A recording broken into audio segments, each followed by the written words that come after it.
तर आजपासून second shift चालू झाली होती. आलेल्या कंपनीमध्ये भेटले प्रवीणदादा पाटील, अनुभवी माणूस. माझं मशीन आज निवांत असल्यामुळे मी आज निवांत आहे. आज आपल्याला काही टेन्शन नाही, फक्त लक्षित राहणे. मग म्हणलं बसल्यापेक्षा आपलं जरा प्रवीणदाला मदत केलेली बरी. जरा जाऊन जॉब उचलू लागलो. प्लेटवर जॉब आवडला प्रवीणदाचा. प्रवीणदा बी रिलॅक्स होता.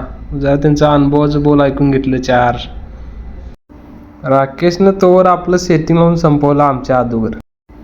तेवढ्यात माझं टूल संपलं इकडं. माझं टूल संपल्यामुळे आपलं कसं काम अगदी फास्टमध्ये. टूल लावून घेतलो बघा पार्टिशन. मशीनला टूल लावून एकदा ऑप्शन घेतला की आपलं आता काम निवांत आणि 4 तास बघायची गरज नाही आपल्याला. शाहिदबाईकडे एकटंच बसलो होतो. शाहिदबाईला म्हटलं जेवायचं तुझं काय? शाहिदबाई काय नाही म्हटलं आता जाऊ आपण जेवायला. मग म्हटलं चला आपण तर जेवण येऊ, भूक लागली होती आता जोरात. मग लघूला फोन केला होता थांब म्हणून. मग लघून डबा घेऊन आता दोघांचं मग आता दोघंजण मिळून जेवलो.